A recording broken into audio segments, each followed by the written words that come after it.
Dios te salve María, llena eres de gracia, el Señor es contigo, bendita tú eres entre todas las mujeres y bendito es el fruto de tu vientre Jesús. Santa María, Madre de Dios, ruega por nosotros pecadores, ahora y en la hora de nuestra muerte. San Pío X, ruega por nosotros.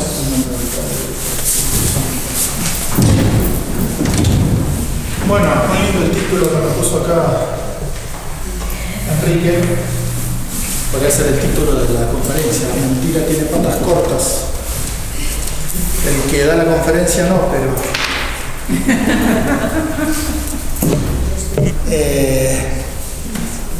el tema de la mentira surgió un poco medio en el aire, por una cuestión que justo me tocó estudiar, o me cayó en casualidad, y recordar un poco los principios de la moral del seminario, y un poco se despertó la inquietud, porque está muy generalizado tal vez el decir la mentira, bueno, un pecadito, algo tan chiquito, bueno, no mato a nadie, no robo, una mentirita, padre, no es nada. Es una ofensa a un Dios infinito en materia leve, puede ser en materia grave. Generalmente una mentirita, uno dice en materia leve. Yo podría mentir para engañar a alguien en algo grave, estoy cometiendo un pecado mortal. Y en sí mismo, la mentira es un pecado grave. Eso no lo tenemos que olvidar. En su esencia es un pecado grave, es un pecado mortal.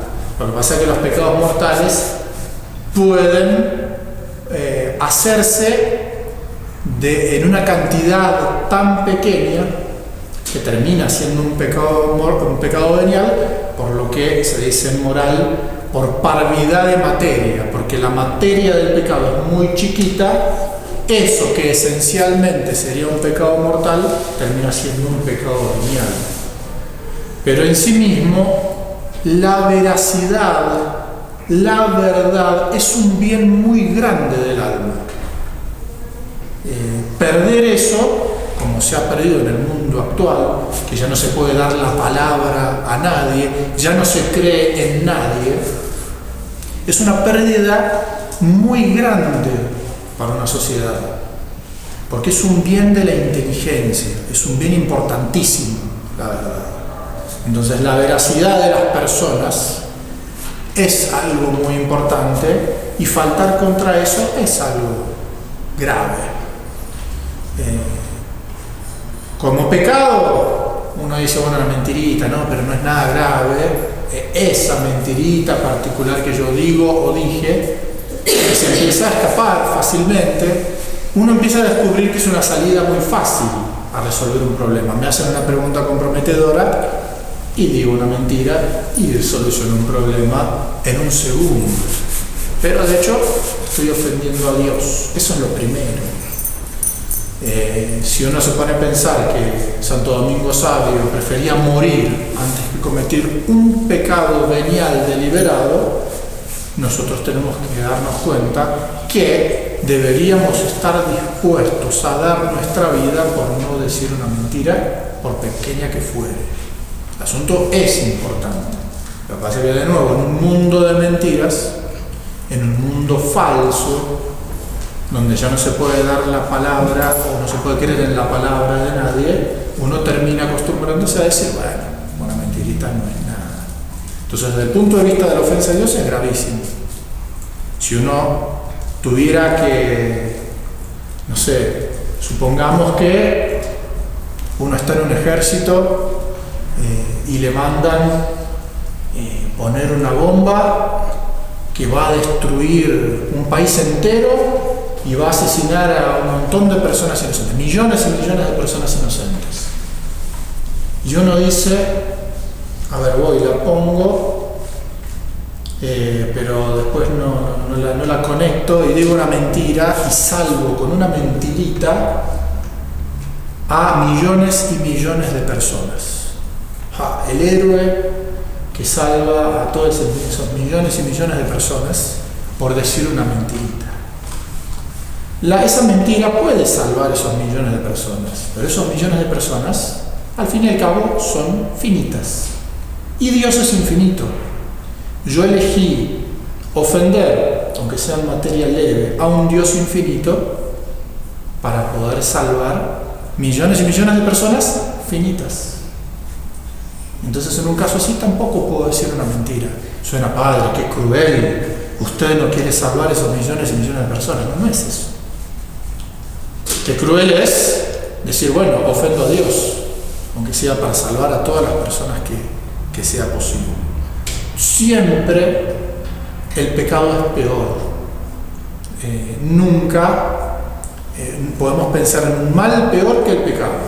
Entonces, si salvar esa catástrofe terrible, evitar esa catástrofe terrible, como ser la muerte de millones y millones de personas, no justifica un pecado, de ninguna manera. Entonces, tomamos conciencia de eso, ¿no? Entonces, de parte de Dios, la ofensa a Dios es lo más terrible. Y también el mal que hace al alma. Uno dice una mentirita, y después voy y me confieso, padre, le dije mentiras. Está bien, mi padre me la absuelve, y si estoy arrepentido, por supuesto.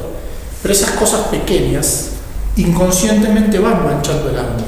Y aunque no sean pecados mortales, no me quitan la luz de Dios, el alma se va empañando y la luz de Dios ya no pasa tan perfectamente como Él quisiera, no como queremos nosotros. Dios nos quiere hacer santos y nosotros con pecados muy pequeños podemos ir poniendo obstáculos a la vida de la gracia, que además de ir manchando el alma y de impedir a Dios obrar en nuestras almas, también va inclinándonos a pecados más graves. Los pecados veniales inclinan a pecados más graves. Entonces, bueno, la gravedad del asunto, ¿no? A veces uno dice, qué bueno cómo funciona Mercado Libre. ¿Por qué? Y porque uno compra una cosa, pero el sitio web no le paga al vendedor. ¿Por qué? Porque se está previniendo de una estafa.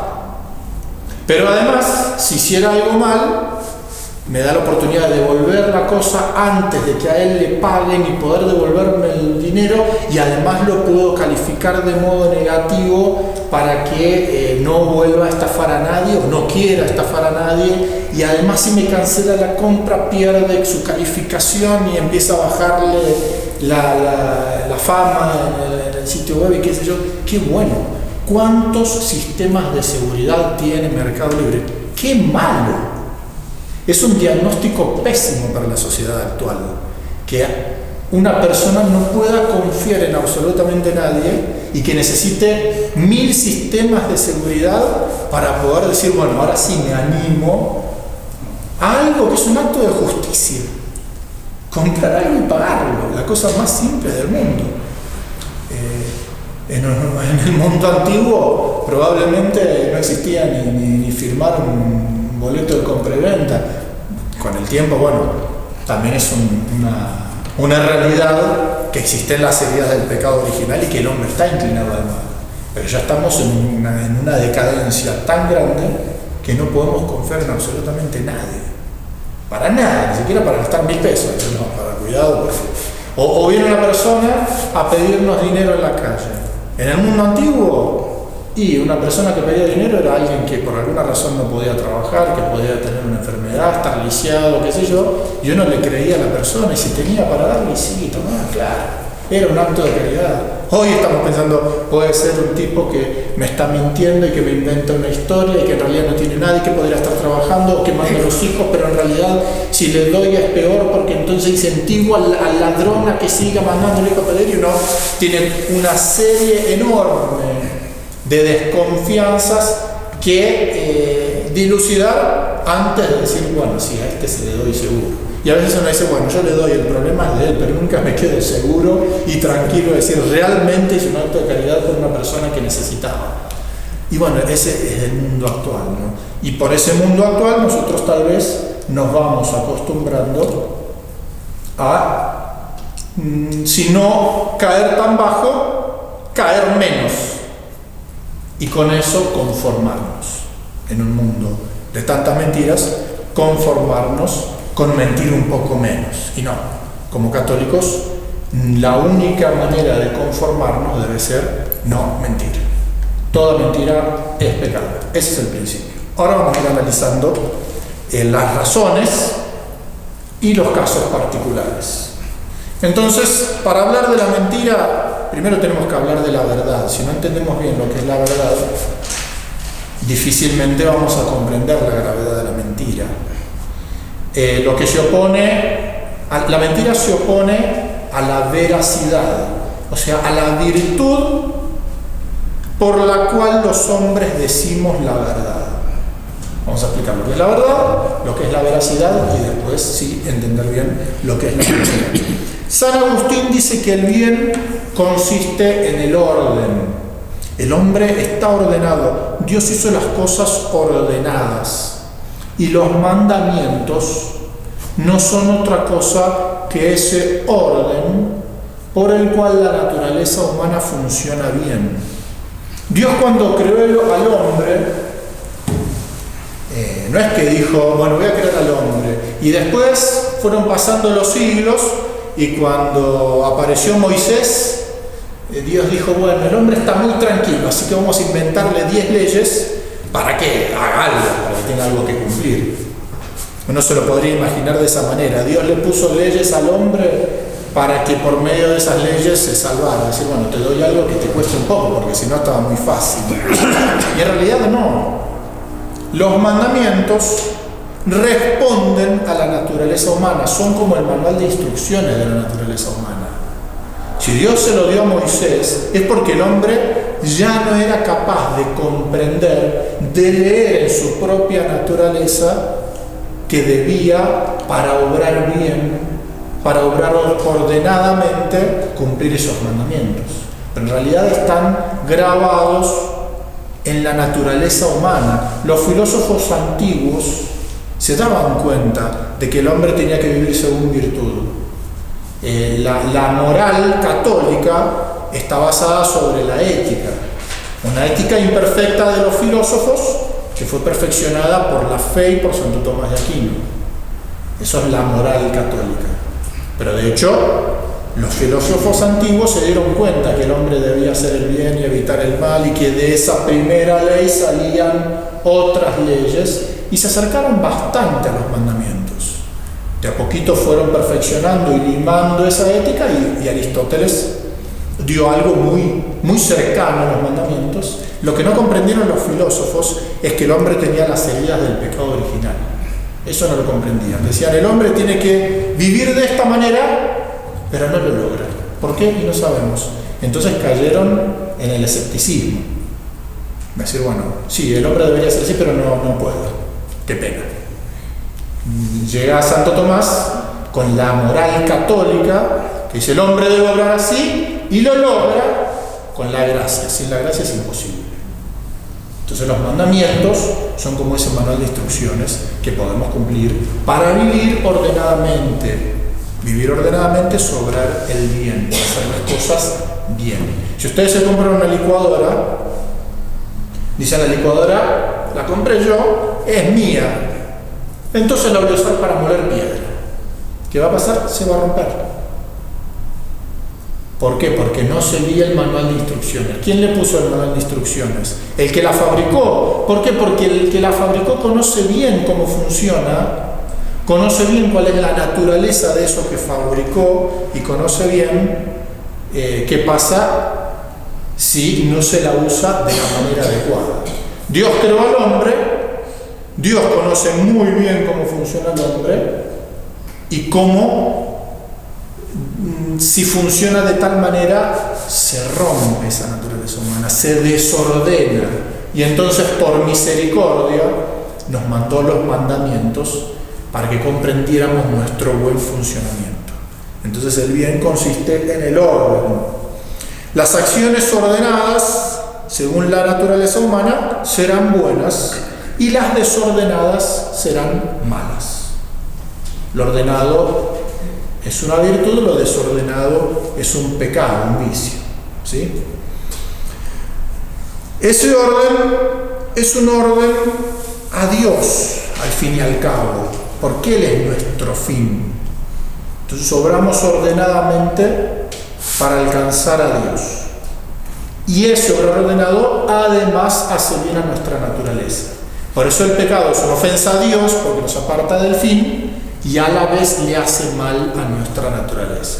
Pero lo principal es Dios, obrar el bien para alcanzar a Dios, evitar el mal para no perder a Dios. Y lo secundario, obrar el bien ordenado para nuestro bien y evitar el mal para no dañarnos.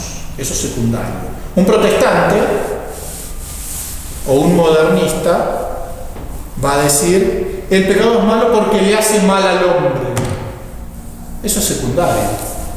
Por eso no pueden cambiar la moral, porque el hombre piensa distinto. Al hombre ya no le hace mal, no quiero hablar de las aberraciones actuales, pero al hombre ya no le hace mal, qué sé yo, pensar de manera liberal. Entonces, bueno, el liberalismo deja de ser pecado. ¿Y la ofensa a Dios? No es el hombre el que se pone su propia moral, es Dios el que le ha mostrado con los mandamientos el obrar ordenado. Y el que no obra ordenadamente no se salva. No es el problema si el pecado le hace mal al hombre, no es una ofensa a un Dios infinito. ¿Sí? Bueno, vamos a lo nuestro. Hay un orden especial por el cual nuestras palabras o acciones exteriores se ordenan como el signo a lo significado. ¿Qué es eso, padre? Si yo digo la palabra silla, esa palabra es un signo que significa un objeto que se utiliza para sentarse.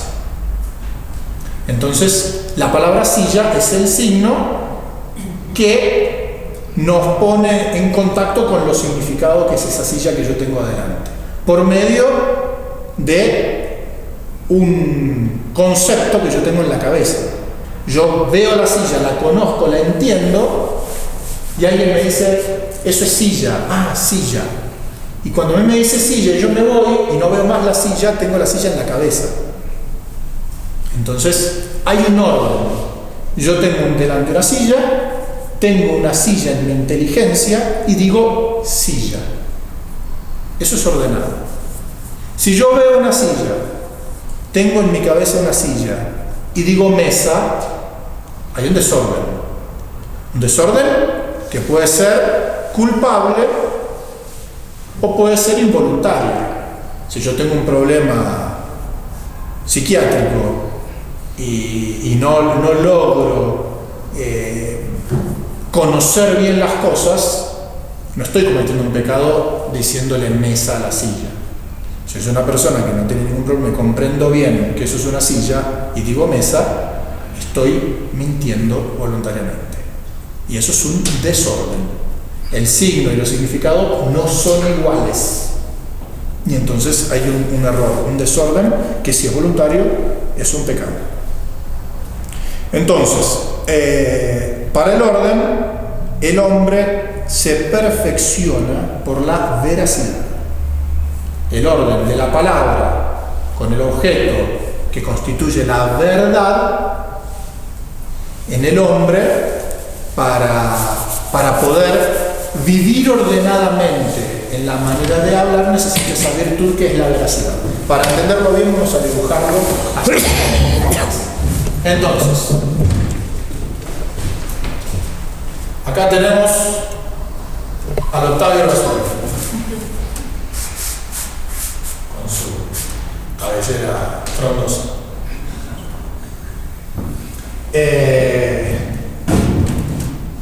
Octavio ve una silla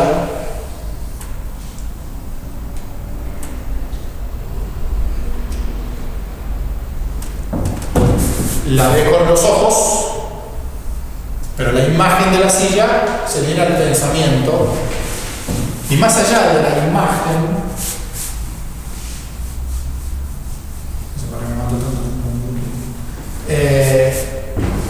más allá de la imagen es el concepto. Yo comprendo la esencia de la silla. Digo, es un objeto que sirve para sentarse. Comprendo todo lo de la silla. Esto es muy filosófico, pero lo importante es entender que nosotros podemos conocer la esencia de las cosas. Y eso nos queda grabado en la inteligencia, de tal manera que yo, cuando a la silla no la tengo más delante, o si me apagan la luz y no la puedo ver más, yo cuando digo silla, estoy sacando de mi cabeza ese concepto que está guardado. No hace falta que la imagine. Si yo a ustedes les digo silla y ustedes entienden silla, no importa la imagen, importa que en mi inteligencia ya quedó grabado el concepto de lo que es una silla. De tal manera que si yo después veo una con 3 patas, yo la veo y digo, eso es una silla. ¿Por qué? Porque cumple con todas las condiciones para ser silla. Si yo la veo con una pata sola, amurada al piso, y que sea lo suficientemente sólida para sentarme y tiene el respaldar, eso es una silla. Lo comprendo aunque las sillas sean distintas. Entonces, si lo que hay en mi cabeza es una silla y el objeto que hay delante mío es una silla, acá se da lo que se llama la verdad. ¿Qué es la verdad? Para un filósofo, la adecuación de mi inteligencia con la cosa real que está fuera. Aunque yo no diga nada, si yo veo una silla y en mi cabeza entiendo que es silla, ahí hay verdad. Si yo con la boca, vamos a hacerlo,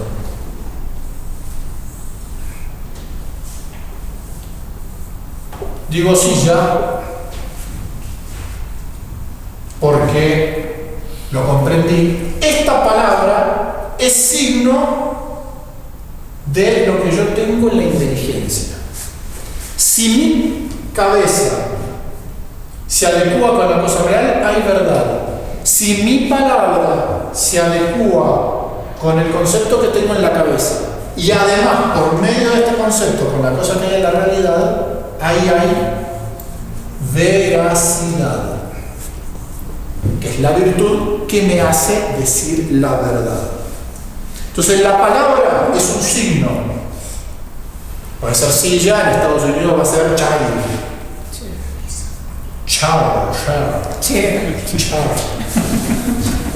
No sé si alguien sabe otra lengua. Cadeira en portugués. Una cadeira. Y dice, hay palabras distintas. Un nominalista va a decir, es mentira que las cosas tienen una esencia. ¿Por qué? Porque nosotros le decimos silla, pero el inglés le dice chair. Y el portugués le dice cadeira. Entonces es mentira que las cosas tienen una esencia única. Si tuviera una esencia única, todos la llamaríamos igual. No, lo que pasa es que la palabra es el signo de lo que está en mi cabeza. Pero cuando nosotros decimos silla y cuando el brasilero dice cadeira, estamos refiriéndonos al mismo concepto, que es verdadero si se adecua con la cosa. Por eso podemos aprender varios idiomas, porque los conceptos son universales, aunque las palabras sean distintas. ¿Sí? Bueno, esto un poco para entrar en el asunto, de diferenciar lo que es la verdad y la veracidad como virtud por la cual decimos la verdad. Bien, veracidad entonces es parte de la virtud de la justicia. Hay un deber de justicia de decir la verdad. No es una tontera, la verdad. Es un deber de justicia.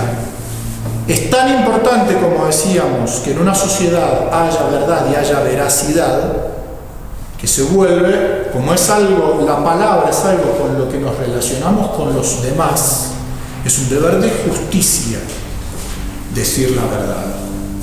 Así como es un deber de justicia pagar el pan cuando lo voy a comprar y pagar lo que vale, así es un deber de justicia de otro orden decir la verdad. El otro tiene derecho a que yo le diga la verdad. Tal vez no tiene derecho a que yo le diga toda la verdad. ¿A qué me refiero? Si viene Enrique y me dice, padre, ¿de qué se confesó mi señora? Yo le voy a decir, métase en sus cosas, con todo respeto, Enrique, métase en sus cosas. Pero no le puedo decir, se confesó de que dijo un par de malas palabras, nada, no sé, mentir, no puedo mentirle. ¿Sí? Entonces él no tiene derecho a esa verdad, pero yo no le puedo mentir, nunca puedo mentir. ¿Sí? Entonces comprendamos esa diferencia, ¿no? Es un deber de justicia decir siempre la verdad, aunque a veces yo puedo callarla porque la persona no tiene derecho a saber esa verdad. O ven a una persona y me dice, padre, ¿qué estaba haciendo en el supermercado ayer a la tarde? ¿Qué le importa? No es una obligación mía decirle lo que estoy haciendo en el supermercado. Voy a tratar de ser un poco más amable, ¿no? Pero de hecho la persona no tiene derecho a meterse en mi vida privada. Ahora, viene el padre Trejo y me dice, ¿estuviste confesando el domingo en la misa de las 12:30? Y yo no le puedo decir qué le importa. ¿Por qué? Porque es mi obligación y él es el jefe. Entonces, mi vida religiosa depende de eso. O uno de ustedes que va a su jefe y le dice, che, ¿cumpliste con la tarea que te mandé? ¿Qué te importa? Y dice, ¿qué te importa? Es el jefe. Él tiene derecho a saber esa verdad y yo tengo la obligación de decírsela. Entonces ahí no solamente si le digo algo le tengo que decir la verdad, sino que tengo la obligación de decirle la verdad y toda la verdad. O en un juicio, cuando uno jura, no le dicen, ¿jura decir la verdad? Sí, pero dice la verdad y toda la verdad. O sea, ahí hay una obligación de decir toda la verdad sin ocultar nada. Eso es obligatorio. ¿Sí? Entonces, una primera distinción importante es que a veces uno no está obligado a decirle a la persona lo que pregunta.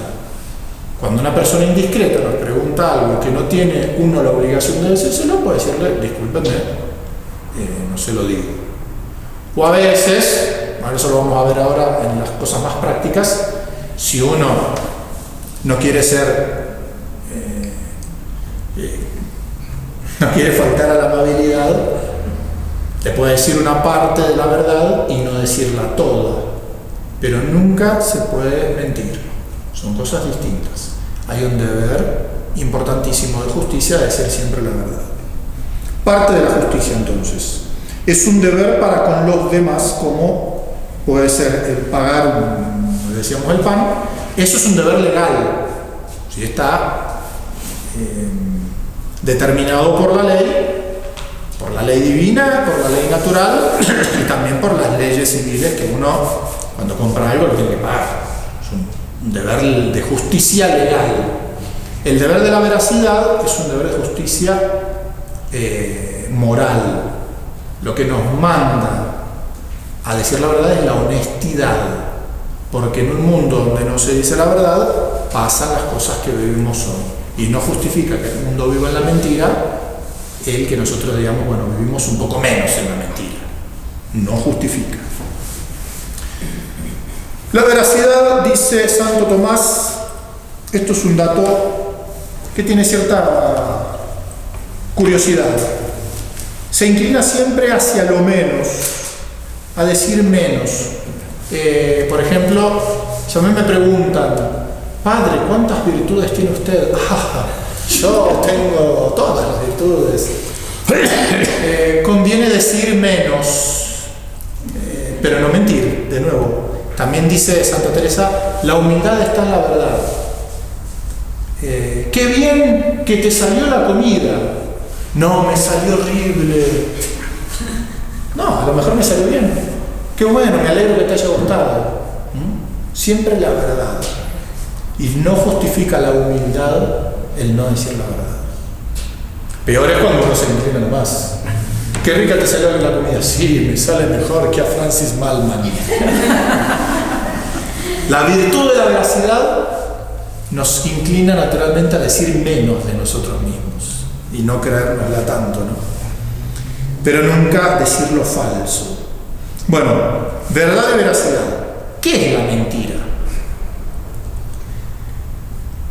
Para que tenga un acto, un juicio moral, en primer lugar debe ser voluntario. Ya habíamos hablado de eso. En segundo lugar, tener un objeto y un fin. que persigue la voluntad. Vamos a explicarlo ahora. Entonces, el fin que busca la voluntad es lo formal en un acto. Y la materia, el objeto del acto es lo material. Entonces, en una mentira, ¿cuál es el objeto? Lo falso. Decir algo falso.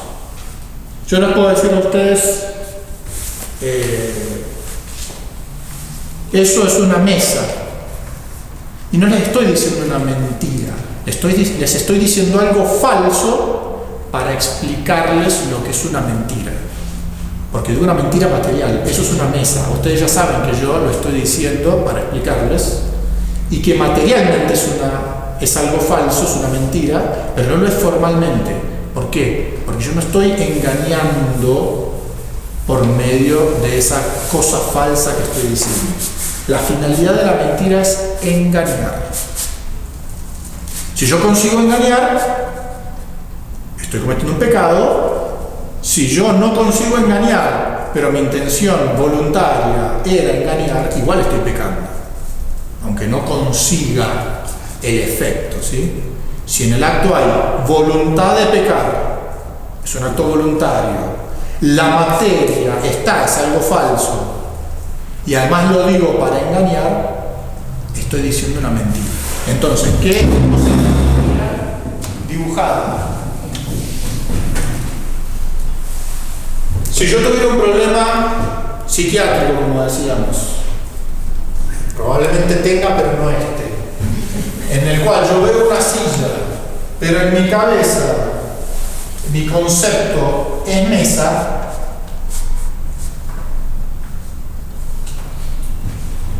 yo tengo un problema, pero no soy un mentiroso. Y si yo, cuando digo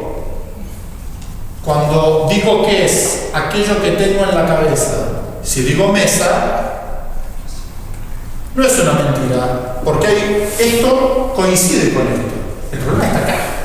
Yo no tengo verdad en mi cabeza porque tengo una enfermedad. Entonces, si no hay adecuación entre el intelecto y la cosa, no hay verdad, hay falsedad. Mi intelecto es falso. Mi intelecto es falso.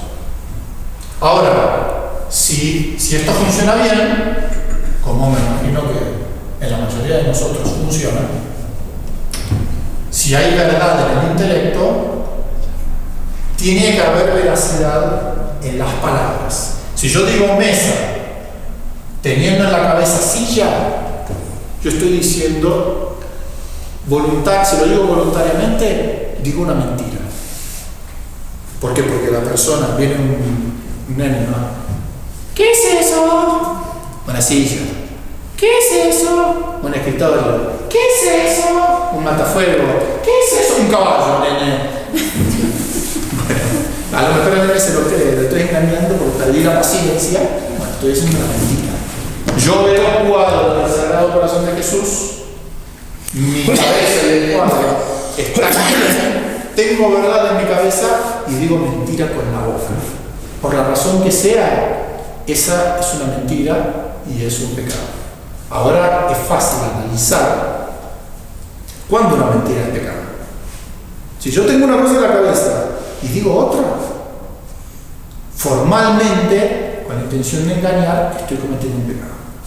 Ahora, si yo los dejo así, te van a decir, no puedo decir más nada. Tranquilos. Vamos a explicarlo bien. Entonces, es decir, lo falso voluntariamente con la intención de engañar. Eso es una mentira perfecta. El fin de la mentira puede ser doble. Decir lo falso es propiamente la finalidad de la mentira, pero cuando yo quiero el efecto de esa mentira es cuando estoy diciendo una mentira perfecta. Quiero engañar a alguien por un motivo que ahora vamos a analizar, los distintos motivos. El que dice algo falso, lo dice voluntariamente con intención de engañar, miente. Pero si no busca engañar, no está mintiendo. Por ejemplo, el que dice algo falso bajo razón de falso. ¿Vieron esos cálculos matemáticos que uno dice, vale, lo dibujamos, ¿no? Para que se entienda fácil. Cálculos matemáticos, yo digo 2 más 2 por x al cuadrado es igual a 35. Bueno, qué sé yo. Entonces hago el cálculo y tengo que encontrar qué significa x y lo que fuera. Pero a veces en el cálculo me ponen esto. Y acá le ponen el signo menos. Entonces me cambia todo el cálculo. ¿Por qué? Porque todo lo que está acá está bajo la razón del menos. O sea, el menos incluye todo lo que se dice acá. Yo puedo decirles a ustedes, para explicarles lo que es una mentira, que esta silla es una mesa. La explicación que yo les estoy dando es como si yo a la palabra mesa la pusiera entre paréntesis y le pusiera el signo menos. Es decir, todo lo que estoy diciendo entre esos paréntesis es falso, pero se los estoy diciendo para que ustedes lo entiendan. Es importante entender eso. ¿Por qué? Por ejemplo, si yo me junto con el Pelusa, el Huevo y el Enrique a jugar un partido de truco, y en el partido de truco hay mentiras, padre, entonces es pecado jugar al truco. Es como si uno al truco, al partido de truco, entre los 4 que nos juntamos a jugar, le pusiéramos un paréntesis y un signo menos. Todos en el juego estamos diciendo cosas falsas bajo razón de algo falso. Él sabe que yo voy a decir cosas falsas, él también, y entonces nos juntamos a jugar a ese juego a partir de unos engaños que se hacen con el juego de cartas para poder sacarle puntos al otro. Está todo bajo la razón de falso. Yo podría actuar una obra de teatro. Padre, usted está pecando porque hizo una obra de teatro en la cual usted se llama el Padre Juan. Y eso es mentira. No, es que cuando uno hace una obra de teatro, toda esa realidad que incluye el teatro, uno la pone bajo razón de ficción. Entonces se entiende perfectamente que lo que se está haciendo es una ficción de algo. De hecho, si yo hago una obra de teatro en la cual bautizo a un niño y hago todo el rito del bautismo exactamente como se hace en la iglesia, ese bautismo no es válido. ¿Por qué? Porque es una actuación, no es la realización de una acción. ¿Sí? Entonces, cuando uno lo falso lo pone bajo razón de falso, no es una mentira. Esto pasó muchísimo en la Guerra Civil Española, por ejemplo. Una persona necesitaba confesarse y entonces llegaba el sacerdote por la calle y le decía: a las 3 de la tarde paso por la calle, vos decime Juancito y yo te digo Pedro.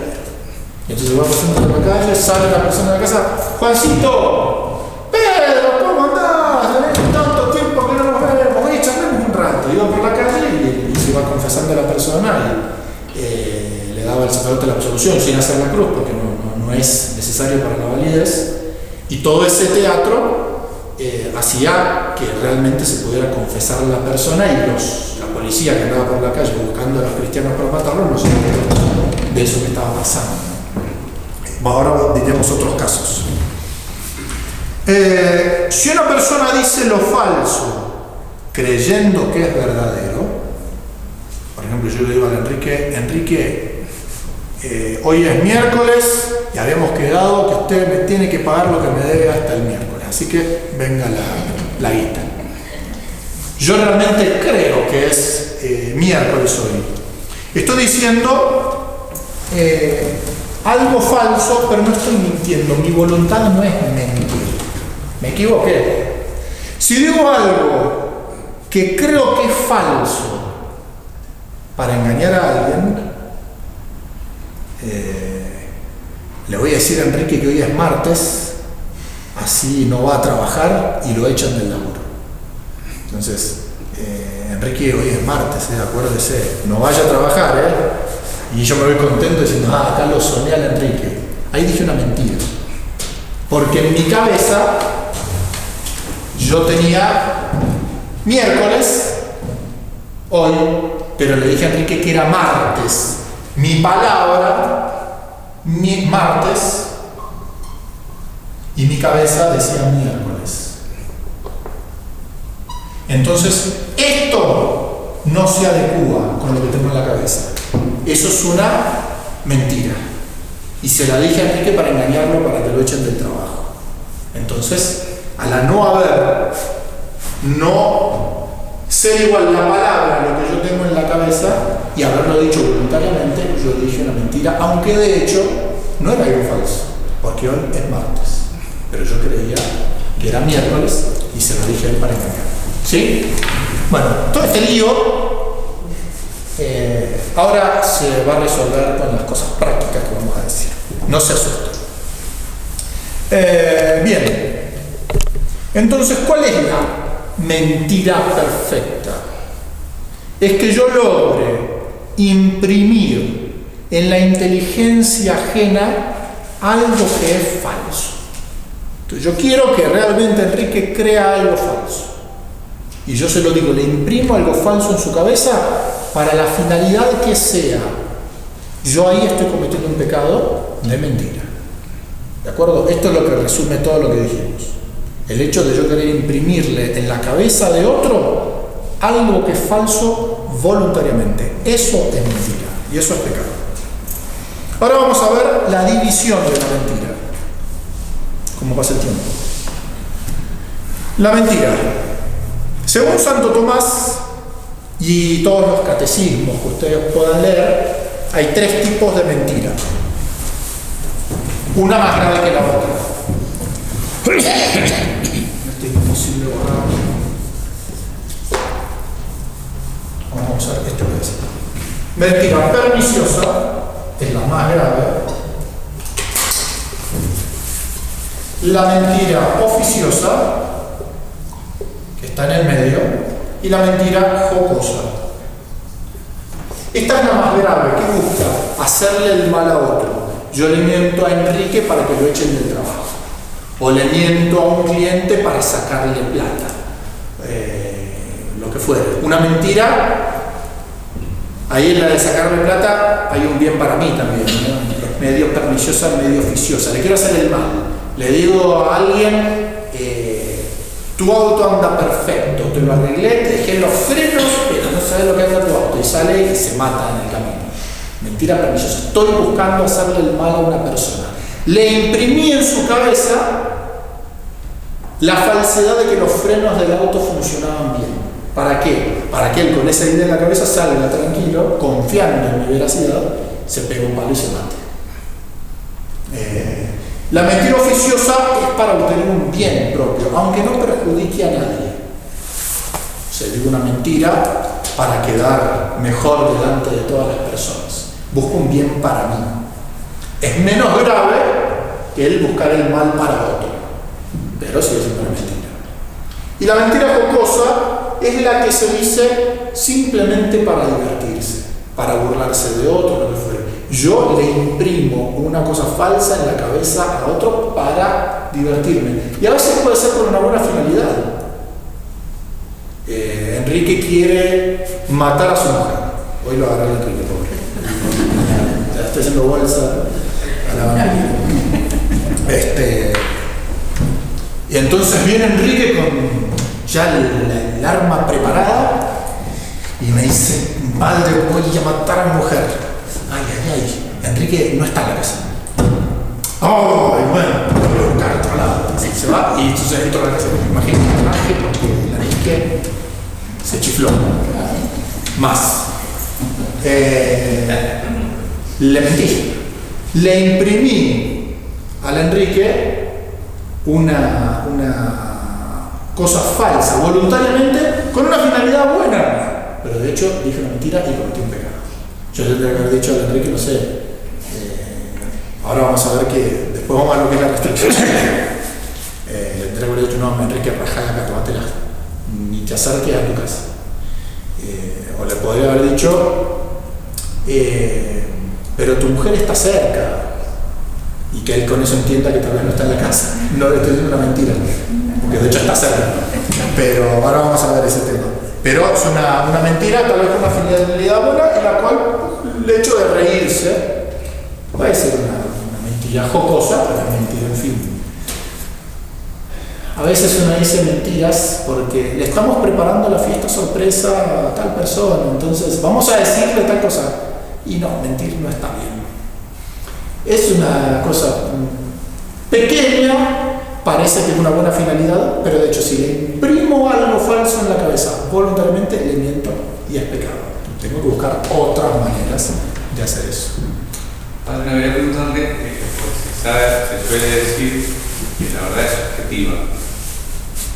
No, la verdad es objetiva. La subjetividad de la verdad es un pensamiento moderno de los filósofos modernos. Ahora, por ejemplo, si yo digo, generalmente suele pasar cuando uno está explicando, no sé, la historia, por ejemplo, donde yo digo, San Martín es el prócer de Argentina y luchó por la independencia, y salta otro y dice, no, San Martín actuaba por los intereses ingleses, era un masón y que... No. Pero la verdad es una, o San Martín fue un masón que luchó por los ingleses, Claro. que hizo por los ingleses, o fue un prócer porque buscó la libertad. ¿Y cómo? Que la libertad que tampoco, no siempre la libertad es algo bueno. O sea, la historia es algo objetivo. ¿Qué hizo San Martín y si eso es bueno o es malo? Pero allá luego el relato que se dice puede ser verdad o mentira. Sí. Entonces, No es que puede ser, o es verdad o es mentira. ¿cómo yo agarro y distingo, bueno, no, este tipo está mintiendo o este tipo está mintiendo? No, porque lo que pasa es que la verdad histórica depende siempre de los testigos oculares. Entonces, cuando uno va a leer un libro de historia, tiene que estar basado en alguien que vio los hechos. Sí, obviamente se fundamenta en documentos, en información, digamos. Por supuesto. Pero justamente, digamos, toco ese punto porque es muy específico, digamos. Hagámoslo más fácil.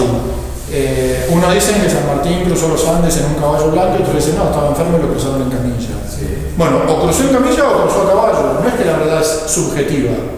Es que si cruzó en caballo, lo objetivo es que eso es lo que ocurrió y el que dice que cruzó en camilla está diciendo algo falso. ¿Sí? No es que la verdad es subjetiva. No depende de la persona, depende del hecho real que ocurrió. Si algún tipo te dice, para mí esto es una motosierra, así que la voy a poner lejos de mi ley, cuando se vas a decir, flaco, estás mal de la cabeza, esto es una silla.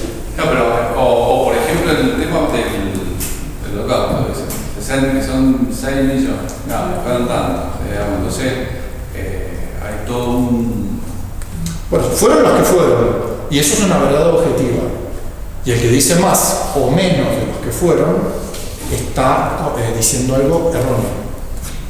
No es subjetivo, es objetivo. Está bien. Toda verdad es objetiva. ¿Es algo erróneo o es una mentira? Depende. Si yo lo digo voluntariamente con intención de engañar, es mentira. Si yo lo digo porque tengo un error y yo pienso que realmente fue así, estoy diciendo algo falso. No. Yo mañana, a mí puede, por ejemplo, viene alguien, me dice Enrique porque seguramente no está bien. Viene Pablo y me dice, padre, en la charla del martes no estaba Gonzalo. Yo, pucho, ¿qué le habrá pasado que no vino? Y al otro día le digo, Eugenia, ¿qué pasó que Gonzalo no vino a la charla del martes? No sé qué vino, ¿qué fue? ¿Cómo que no fue? No estaba en la charla del martes. No me creo. Y él va a decir, ahora lo reviento, cuando entra, él me dijo que venía, lo reviento.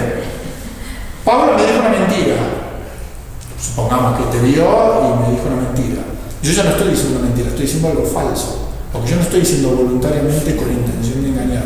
Yo tengo un error en el intelecto, que cuando lo digo, hay adecuación en lo que yo digo con mi intelecto, aunque no haya adecuación con la realidad. Porque a mí me mintieron y yo estoy repitiendo algo falso.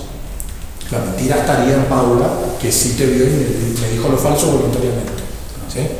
De eso se trata. Eso es lo que nos tenemos que grabar. La mentira es una cosa que yo digo voluntariamente contraria a lo que tengo en la cabeza. Si yo tengo un error en el intelecto y digo San Martín cruzó en los Andes en un Panzer, porque lo leí en un libro.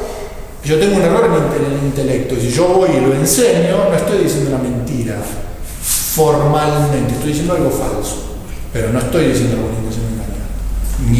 Mi intelecto tiene un error, pero mis palabras corresponden a lo que tengo en el intelecto, entonces no es mentira. ¿Sí? Tendría que decir que es una falsedad, es falso. No es una mentira. No es una mentira porque yo lo que digo con palabras corresponde a lo que tengo en la inteligencia. La mentira es cuando mi palabra no corresponde a lo que tengo en la inteligencia. Yo sé que San Martín cruzó, supongamos, en un caballo blanco y digo cruzó en un cáncer. Ahí estoy mintiendo. Soledad, usted estaba levantando la mano. No estaba levantando la mano, estaba levantando un dedo sin razón evidente. Bien. Entonces, perniciosa, jocosa y oficiosa. San Agustín hace más distinciones. Dice que hay 8 tipos de mentiras que se reducen a estas 3, pero que es bueno verlas para poder entender los distintos modos de mentir, unos más graves y otros menos graves. Entonces dice, según la finalidad de la mentira, hay 8 modos de mentir. Entonces, en mentira perniciosa incluimos 3 tipos. Mentir en la doctrina religiosa. Una persona que enseña una doctrina religiosa falsa dice la mentira más grave que puede haber. Y eso es un pecado gravísimo, siempre es pecado mortal. Si yo voluntariamente le quiero imprimir en la cabeza a otra persona que nuestro Señor Jesucristo no era Dios, a esa persona yo le estoy haciendo un daño gravísimo y estoy cometiendo un pecado mortal gigante. ¿Y qué es una mentira? Es una mentira que es un pecado mortal gravísimo. Esa es la mentira más grave de todas. Después está la que perjudica a alguien sin favorecer a nadie.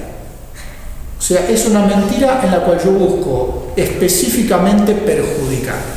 Le dije al dueño del auto que los frenos le andaban perfectos. En mi cabeza está que no andan, pero yo le digo que andan perfectos. ¿Por qué? Porque quiero que se mate. Es una mentira que le hace mal a la persona que maneja el auto, pero a mí no me hace ningún bien, a no ser el bien de librarme de un enemigo o algo por el estilo, ¿no? O a veces con utilidad para alguien, que le perjudica a alguien y le hace un bien a otro. Entonces quiero que los hijos del Enrique hereden, y le digo que los frenos de la H1 le andan bárbaro. Y se pega un palo justo el de invitar a la Evangelina a tomar un helado, así festejan que la camioneta anda perfecta. Y se pegan un palo y los chicos heredan. Entonces, bueno, le hace un bien a los chicos,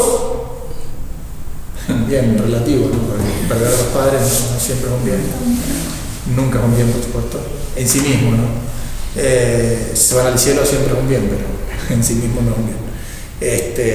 Y ellos heredan. Entonces, el mal a los papás para el bien de tener dinero a los hijos, ¿no? Este último es más grave que el solo hacer el mal. Pues estoy haciendo el mal, pero estoy haciendo un bien ilícito a otro también, porque lo causo yo de una manera que no corresponde. O sea, hay mayor gravedad porque tiene más finalidades malas. El cuarto modo de mentir, dice San Agustín, es el que miente por el solo gusto de mentir. Dice, ese no le agrega nada a los modos de mentira. O sea, si yo miento para perjudicar a alguien por el gusto de mentir, la gravedad de la mentira es haber perjudicado a alguien. Pero en sí mismo el gusto de mentir, el que tiene el hábito de mentir, ¿cómo se dice? El mitómano. El mitómano. Conocí a una persona que le gustaba mentir y que quizás se autoconvencía de lo que decía, porque no es el bueno. Mentía delante de personas que sabían que era mentira y él seguía mintiendo. Bueno, el solo gusto de mentir. Los últimos 4 modos disminuyen la gravedad de la mentira, pero no dejan de ser mentiras y no dejan de ser pecados. Entonces, la mentira para agradar a otros es la mentira jocosa. Para divertir a alguien miento, digo cosas que no están en mi cabeza y se las digo a otro y le imprimo eso en su cabeza porque suena divertido, para él o para otros. Entonces, ahí es mentira. Es para divertir, pero es mentira. ¿Sí? No se puede hacer. Por el gusto de agradar. La mentira que le es útil a alguien para conservar su dinero. Entonces, no sé, me cobraron mal algo y no tengo cómo probarlo porque ya está, ya pasó, hicieron las boletas, me retiré el objeto, lo pagué y ya está, y me fui, y ahora para volver a reclamar es todo un lío.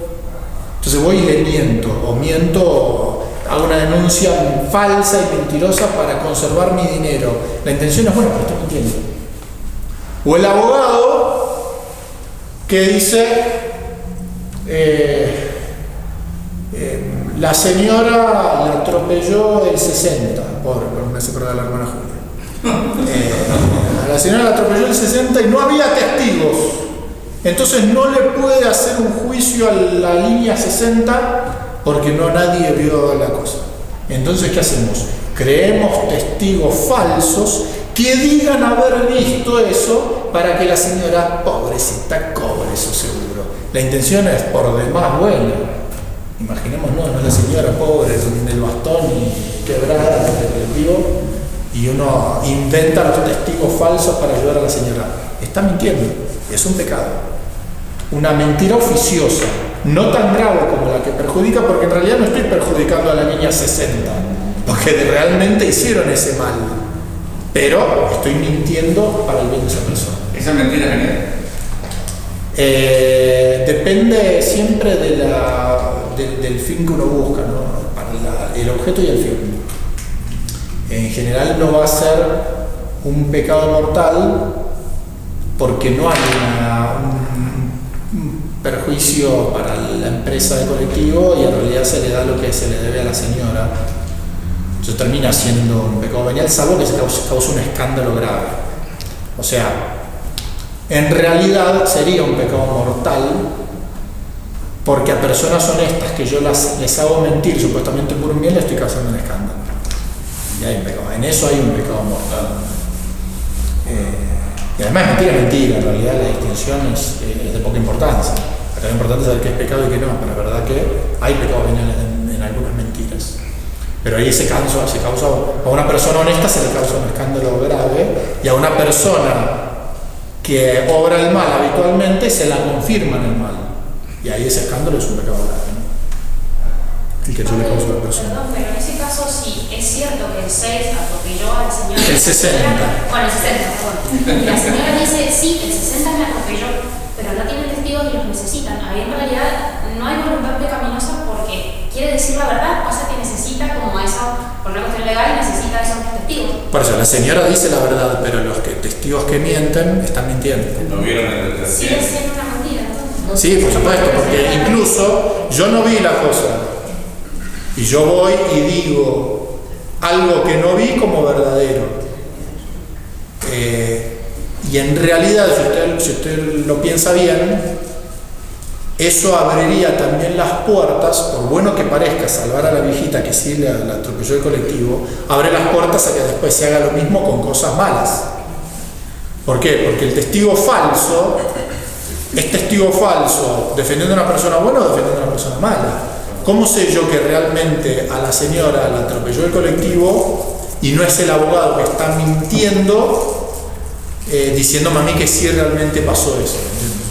Entonces, bueno, incluso desde el punto de vista natural, viéndolo así, también está mal la mentira. El gran problema de la mentira es que mete esa falsedad en la sociedad, que es grave. La falta de veracidad es algo grave. Bueno, la señora no tenía testigos, el colectivero no quiso decir que realmente la había atropellado. Bueno, el colectivero peca, y allá él con sus pecados. Pero yo no puedo hacer un pecado para delatar un pecado ajeno o para salvar a la señora que realmente fue atropellada por el colectivo. Eso es inevitable. Una mentira, dice la siguiente, San Agustín, es menos grave que las demás, la que impide la muerte de un hombre. la que decíamos al principio, ¿no? Miento para evitar la muerte de millones de personas. Sigue siendo mentira y sigue siendo pecado. Aunque la intención que yo tenga sea muy buena y me haga ser un héroe, es una mentira, ofende a Dios, es un pecado, no olvidarlo. O en la cual se impide la mancha del honor. Yo digo una mentira para no ser deshonrado. Entonces vienen y me preguntan, ¿es verdad que usted hizo tal cosa? No, jamás hice una cosa así. Es la mentira más leve, la que salva el honor de una persona, que no puede perjudicar a nadie ni tiene un beneficio demasiado grande. Simplemente, bueno, el honor es algo importante, ¿no? Pero en sí mismo es la mentirita que uno lo toma por sorpresa. Me preguntaron algo, uy, si lo digo, quedo re mal, entonces miento. Es la menos grave, pero es mentira. Y yo tengo que evitar. Si me preguntan, ¿es verdad que hiciste tal cosa? ¿Qué te importa? O sea, van a decir, pero las mujeres sabemos leer atrás de esa respuesta. Sí, es verdad. Pero no. Pedir discreción, ¿no? Por favor, sea discreta, no pregunte cosas que no le corresponden saber. Para terminar, y después saben todas las preguntas que quieran, bueno, ya dijimos que de hecho es un pecado en sí mismo mortal, pero puede ser venial porque la materia es poca, ¿no? Se pregunta Santo Tomás, ¿todo pecado es pecado mortal? En sí misma, si contraría la caridad para con Dios, como el que miente en religión, es un pecado mortal. Si contraría la caridad con el prójimo, lo busca perjudicar de manera grave, es un pecado mortal. Pero accidentalmente también puede contrariar la caridad porque causa escándalo, lo que decíamos, ¿no? Los testigos falsos. Hay un escándalo, aunque lo que busca el fin es bueno y de hecho sea verdad lo que pasó, pero ellos lo dicen como si lo hubieran visto y no lo vieron. Mienten, es un pecado, causa escándalo, no por la misma mentira, sino por el escándalo que causa, termina siendo un pecado mortal. Y en realidad, si una mentira no es pecado mortal, no es porque en sí mismo no lo sea, sino, como decíamos, porque la materia es pequeña. ¿Sí? Es decir, es un mal pequeño. Casos. Me invitan a comer y me dicen, padre, ¿cómo está la comida? Uno debe decir rica. Debe de ser rica. No está rica, uno debe ser rica. ¿Por qué? Porque así como decíamos que uno puede decir lo falso bajo razón de falso, uno puede decir algo falso, rica, bajo razón de educación. Todo el mundo entiende que si yo le pregunto a alguien si la comida está rica, no me puede decir que da pésimo. Y la persona que pregunta, ¿la comida está rica? Y el otro me dice, sí, está rica, sabe que si no está rica le está diciendo que está rica por la educación. Entonces, la urbanidad obliga a decir que la comida está rica, eso no es mentira. Otro caso, para simplificar y no dar más explicaciones, llaman por teléfono y ya llama el sodero porque quiere pasar a ofrecer nuevas ofertas, decirle que no estoy. Ahí creo que le estoy diciendo, la persona que llama entiende que no está para atenderme. Por supuesto, decirle por favor que llame más tarde cuando no lo puedo atender es mucho más perfecto, pero si yo realmente ahora no, la verdad que ahora no lo quiero atender, no decirle que no lo quiero atender, decirle que no estoy disponible, o no estoy disponible, eso no es solamente, es una cuestión de educación para no causar males peores, ¿no? A veces uno simplifica las verdades. Pero si lo mando a mi hijo a decir eso, ahí sí. Depende del escándalo que le causa, ¿no? Si le causa escándalo y él dice, papá mentiste, y uno no está en edad de entender que en realidad es una cuestión de educación, no lo mando. Les voy, mando a otra persona, o digo yo, no estoy disponible ahora. Capaz que sí estoy disponible, pero tengo ganas de estar sentado tomando una cerveza mirando un partido de fútbol. Y bueno, entonces para no ser mal educado, le digo, no estoy disponible y listo. No es una falta de educación porque todo el mundo entiende que las personas pueden estar disponibles, pero no querer, y por educación me lo van a decir de esa manera. Entonces, esa falsedad está bajo la razón de educación. A veces uno simplifica una verdad. Hijo, no pases por debajo de la escalera. ¿Por qué? Porque da mala suerte. Y en realidad da mala suerte, porque si el que está arriba de la escalera se le escapa un martillo y se le parte en la cabeza, pero uno simplifica una verdad para no tener que dar toda una explicación que sabe que en un niño se sigue de ¿y por qué se le va a caer el martillo? Y porque a veces a uno se le resbalan aquí. ¿Por qué se le resbalan? La simplifican. Hay gente que dice, ay, ¿por qué son tan supersticiosos? Lo que pasa es que a veces dicen que mover el carrito del bebé, si está sin el bebé adentro, le da dolor de panza al bebé. Y yo imagino que más de un chico quiere salir a jugar con el carrito, no juegues con el carrito. ¿Por qué? Porque se va a romper. ¿Por qué se va a romper si no? Porque le da dolor de panza al bebé. Solucionó el problema y después se creó el dicho popular y quedó, pero no hay que mover el carrito porque le da dolor de panza al bebé. Y en realidad lo hicieron para simplificar la cosa y no tener que explicarle al niño que pregunta 20.000 veces por qué, el decirle que no juegue con el carrito del bebé. El tema de la restricción mental. Eso es lo que voy a decir ahora para cerrar. Por ejemplo, restricción mental, que es cuando yo digo una verdad a medias que busca confundir a otro que puede ser indiscreto en su pregunta. Entonces, por ejemplo, me preguntan, como decíamos el caso, ¿no? ¿Usted fue al supermercado hoy a la tarde? Yo digo, no fui, y mentalmente sigo la frase. No fui a la plaza y crucé los dedos de los pies. Eso se llama restricción puramente mental y no es lícito. Eso es un pecado. ¿Por qué? Porque el signo que está mostrando lo que hay en mi inteligencia es cuando yo digo no fui, y en realidad sí fui. Y lo demás que completé mentalmente no salva lo que dije primero. Todos los moralistas dicen eso es un pecado, no es algo lícito. Pero está una restricción que se llama la ampliamente mental. Les voy a poner un caso de un santo para que digan, no podemos discutir ese Padre Nuestro. San Atanasio lo estaban buscando los perseguidores para matarlo. Y entonces lo encuentran, pero la gente en realidad no sabía que era él. No lo habían visto, no lo conocían. Entonces ven un hombre pasando en una canoa y los otros venían en el sentido contrario y le preguntan, ¿has visto ¿has visto a Atanasio? Le preguntan a San Atanasio. Y él dice, sigan, no está muy lejos. Y ellos siguieron. Bueno, se llama restricción ampliamente mental. Yo dije algo que los confunde, que es verdad, no es una mentira, para salvarme la vida. Entonces, en mi cabeza, en mi mente, no estoy muy lejos de ellos, los tengo enfrente. Sigan, no está muy lejos. Dije algo que corresponde a lo que está en mi cabeza. Ahora, si el San Atanasio dice, no lo vi, no lo conozco, ahí está mintiendo. La finalidad es la misma, salvar su vida. ¿Qué más lícito que buscar salvar la vida? Pero no por una mentira. En ese caso, por una restricción ampliamente mental. ¿Cuándo eso es lícito? Cuando la persona que me pregunta no tiene derecho a saber. A veces uno no necesita decirle, ¿qué te importa? Uno puede decirle algo de esa verdad, pero no completa. ¿Qué sé yo?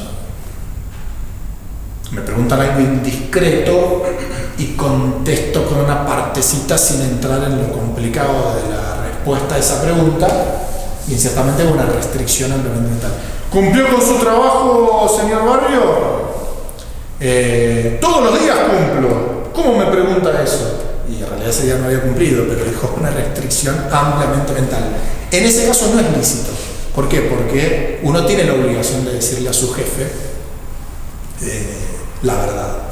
En lo que se refiere al trabajo, no si le pregunta cosas de su vida privada, pero si le pregunta cosas del trabajo tiene la obligación de decir la verdad.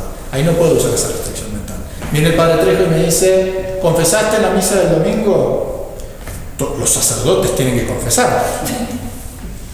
Entonces con eso, bueno, sí, me quedo tranquilo entonces, y en realidad me fui a ver el partido La final de Argentina me la vi durante la misa 12:30.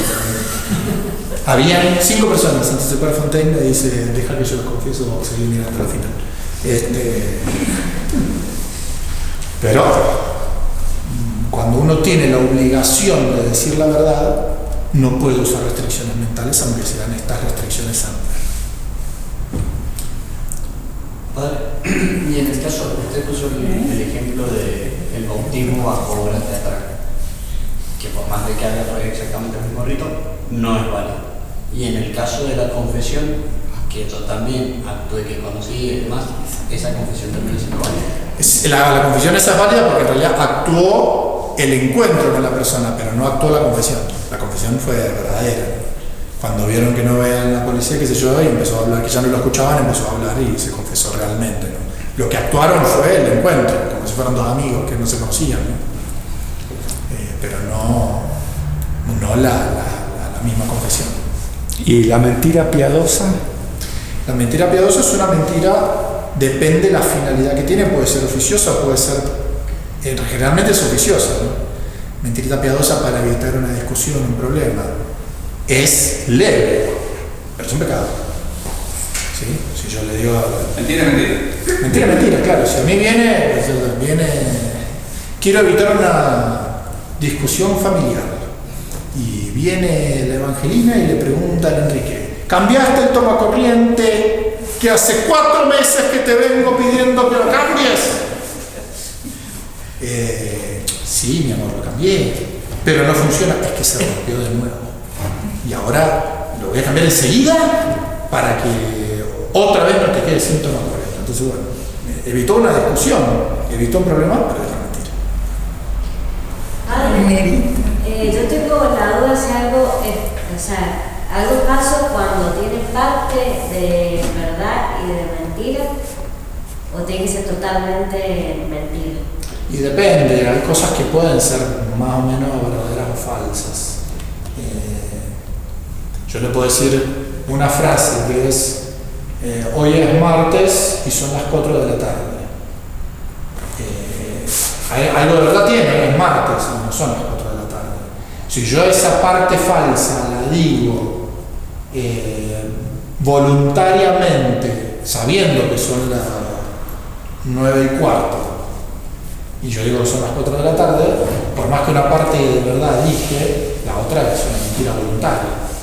Y es mentira. Una parte sería, porque por ejemplo, en el ejemplo que dio de la mesa y de la silla, hay cosas que comparten en común la mesa y la silla. Hay cosas que, tener patas, por ejemplo. Pero de hecho son 2 cosas esencialmente distintas. La mesa es un objeto que se utiliza para apoyar cosas, aunque a uno le pueda gustar sentarse en la mesa. Se usa para apoyar cosas. En todo caso, lo que pasa es que hay géneros de cosas, ¿no? Por ejemplo, yo digo el género de elementos sólidos para apoyar, y en ese género entra silla y mesa. Pero cuando yo busco la diferencia específica, ahí mesa y silla son 2 cosas distintas. Entonces yo digo,